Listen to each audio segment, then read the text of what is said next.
नमस्कार। आर्या श्रीमती दुलारी सिंह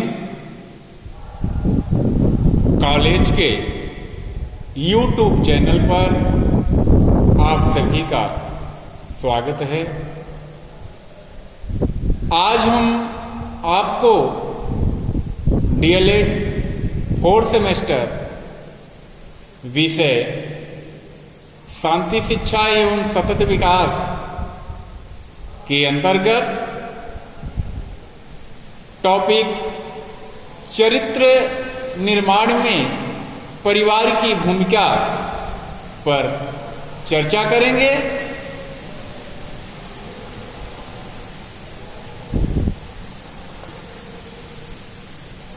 आइए चलते हैं आज के टॉपिक पर, देखते हैं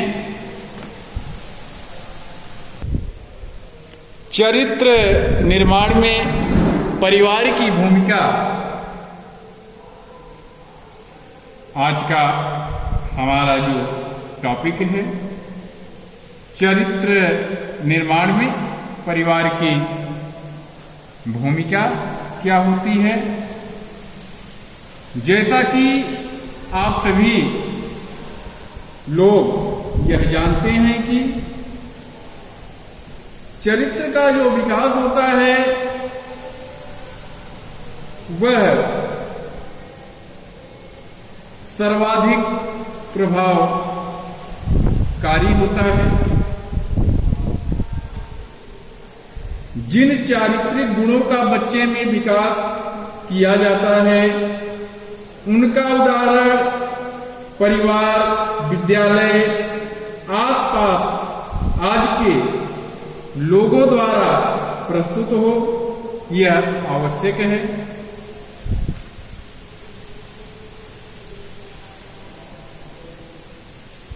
सदाचार युक्त पर्यावरण चरित्र के विकास के लिए सर्वाधिक उपयुक्त होता है।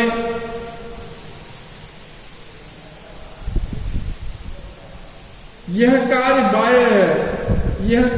बाह्य व्यवहार के साथ ही विचारों के स्तर पर भी मन को प्रभावित करती है। बच्चे को उसके जाने अनजाने में हुए गलत आचरण के विषय में जो प्यार व सहानुभूति के साथ समझाना आवश्यक होता है।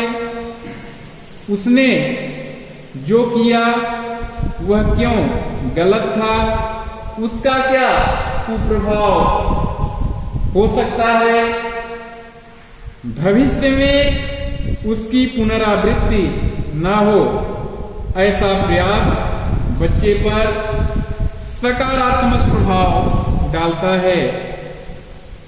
यह कार्य माता पिता, परिवार के प्रौढ़जन, विद्यालय के शिक्षक, पास पड़ोस के बुजुर्गों द्वारा किया जाना अधिक उचित रहता है। चरित्र निर्माण में परिवार की जो भूमिका होती है वह बहुत ही महत्वपूर्ण होती है। आइए देखते हैं कौन कौन सा भूमिका परिवार का होता है। पहला है परिवार के सदस्यों का आचरण। परिवार के सदस्यों का आचरण से तात्पर्य यह है कि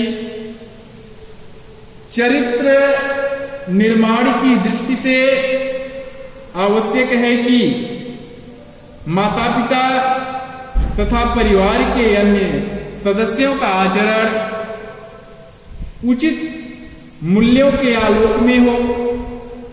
ऐसा न हो कि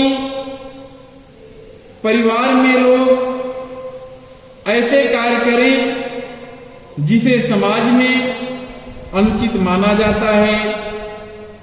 इसके साथ ही परिवार के सदस्यों के कथनी और करनी में अंतर नहीं होना चाहिए। कई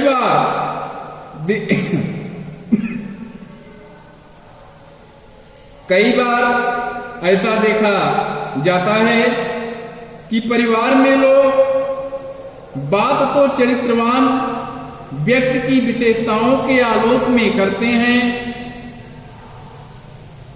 किंतु वे खुद उस पर अमल नहीं करते और उसके विपरीत आचरण करते हैं।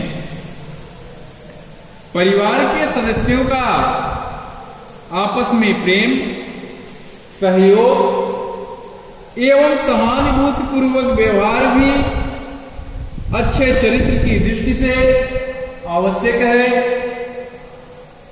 परिवार में बालक अपने बड़ों के व्यवहार, उनके कथन आदि को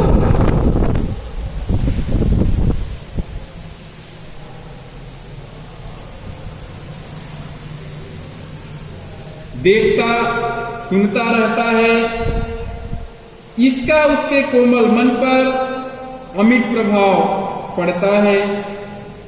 इसलिए यह आवश्यक है कि परिवार और उसके सदस्यों का आचरण सामाजिक मूल्यों व मान्यताओं के अनुरूप हो। यह भी आवश्यक है कि बच्चे को यदि परिवार के किसी सदस्य के किसी आचरण के विषय में संदेह हो या जिज्ञासा हो तो उसे तर्कपूर्ण ढंग से बताने का भी प्रयास करना चाहिए। परिवार के सदाचार युक्त पर्यावरण, स्वयं का श्रेष्ठता का आचरण एवं बच्चों से श्रेष्ठता की प्रत्याशा का बच्चे के चरित्र निर्माण पर सकारात्मक प्रभाव पड़ता है। दूसरा है टेलीविजन, रेडियो आदि के कार्यक्रमों पर चर्चा।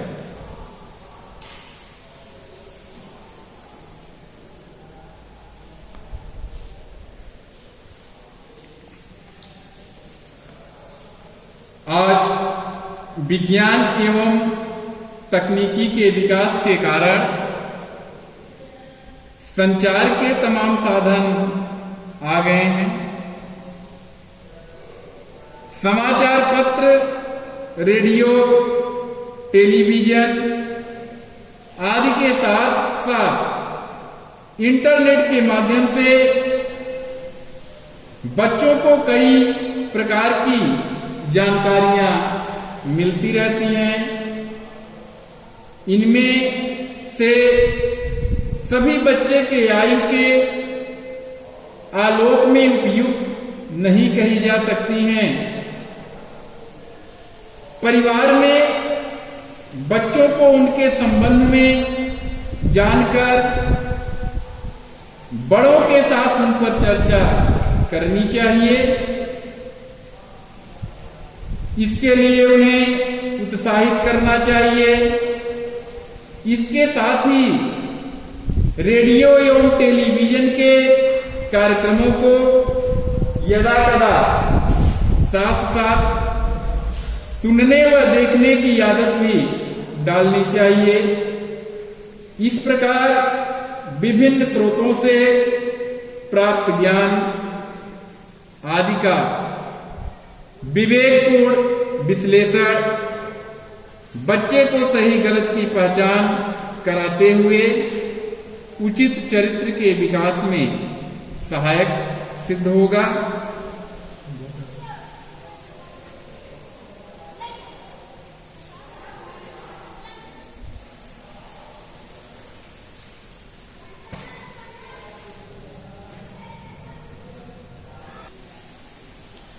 नेक्स्ट है पुरस्कार एवं दंड।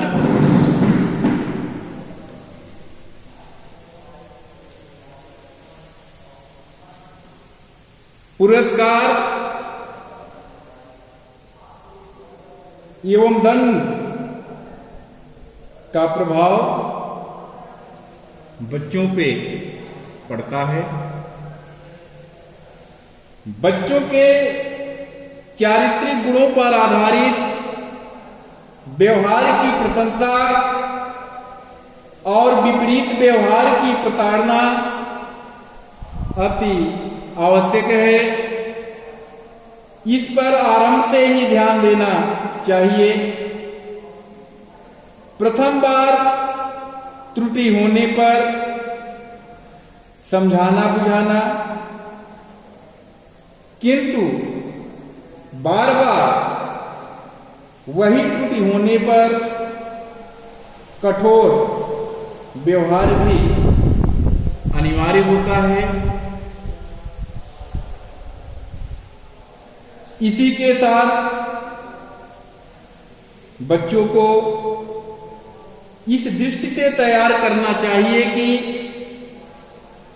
कई बार सही आचरण से कष्ट भी उन्हें भोगना पड़ सकता है, किंतु बाद में उसका परिणाम अच्छा होता है।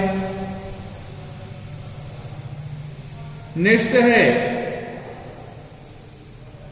विद्यालय का सहयोग। विद्यालय का सहयोग चारित्रिक विकास की दृष्टि से विद्यालय में होने वाले महत्वपूर्ण कार्यक्रमों में परिवार का पूरा सहयोग होना चाहिए। यह सहयोग विद्यालय द्वारा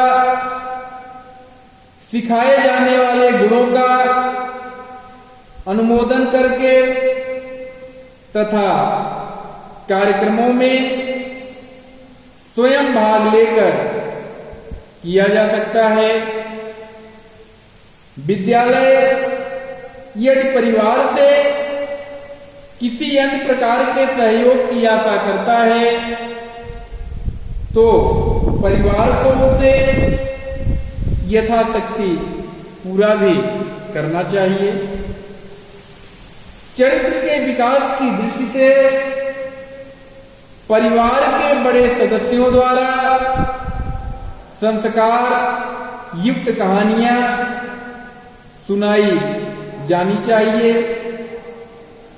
चरित्र के गुणों के महत्व और उनमें अंतर्निहित भावों का स्पष्टीकरण की यथा आवश्यकता किया जा सकता है। परिवार में विभिन्न धार्मिक सामाजिक पर्वों, विभिन्न सामाजिक राष्ट्रीय पर्वों का आयोजन भी इस दृष्टि से उपयोगी सिद्ध होता है। देखते हैं चरित्र निर्माण में शिक्षक की क्या भूमिका होनी चाहिए। चरित्र निर्माण में शिक्षक की भूमिका,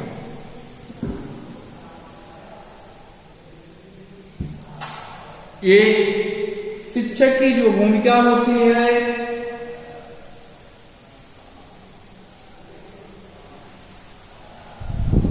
बालक के चरित्र निर्माण में,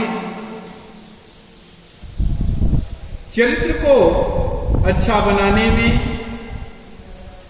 कुशल शिक्षक के महत्व को हम निम्न बिंदुओं के आधार पर स्पष्ट कर सकते हैं, देख सकते हैं। पहला है शिक्षक का आदर्श व्यवहार। शिक्षक का आदर्श व्यवहार का होना आवश्यक होता है, क्योंकि शिक्षक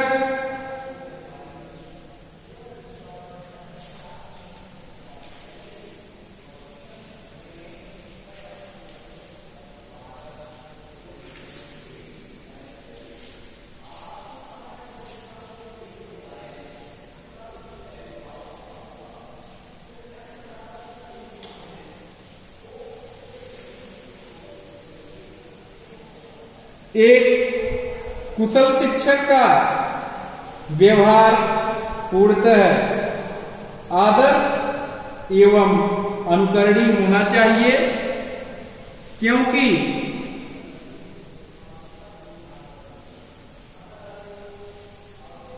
बालक जब विद्यालय में प्रवेश करता है तो यह मानता है कि उसका शिक्षक सर्वश्रेष्ठ है और उसके कार्य व्यवहार से उसको सिखाना चाहिए। इसलिए शिक्षक को अपने व्यवहार में उन सभी गुणों का समावेश कर लेना चाहिए जिनकी अपेक्षा वह बालक से करता है। उदाहरण के लिए आप समझ सकते हैं, शिक्षक यदि विद्यालय में समय से जाता है तो बालक भी समय से आएंगे। शिक्षक यदि अपने प्रधानाध्यापक की आज्ञा का पालन करता है तो छात्र भी शिक्षक की आज्ञा का पालन अवश्य ही करेंगे। इस प्रकार से कह सकते हैं कि बालक अपने शिक्षक के व्यवहार का अनुकरण करके अपने चारित्रिक गुणों का विकास करता है। दूसरा है शिक्षक का सकारात्मक व्यवहार।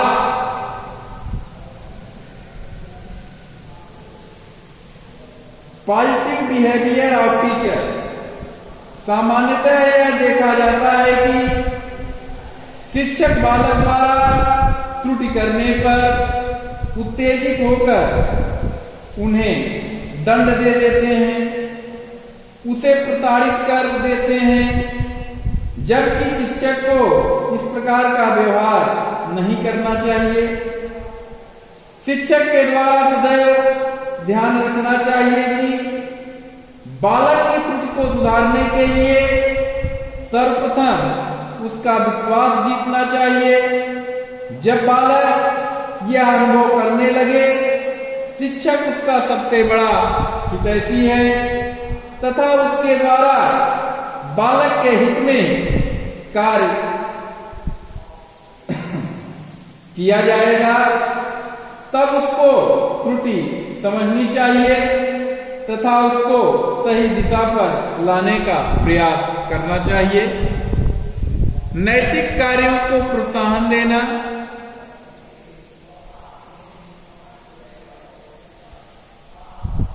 Motivation to moral activities. शिक्षक की सदैव ध्यान रखना चाहिए कि शिक्षक को सदैव यह ध्यान रखना चाहिए कि जो छात्र नैतिक कार्यों को संपन्न करते हैं उनको पुरस्कार दिया जाए।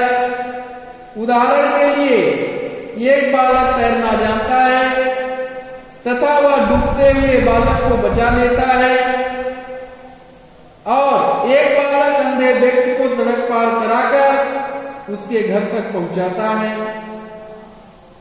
गरीब एवं असहायों की सहायता करता है। इस प्रकार के कार्यों के लिए बालक को पुरस्कार देना चाहिए, जिससे सभी बालक नैतिकता एवं मानवता से युक्त कार्यों को करने के लिए प्रोत्साहित होंगे तथा उनमें चारित्रिक गुणों का विकास होगा।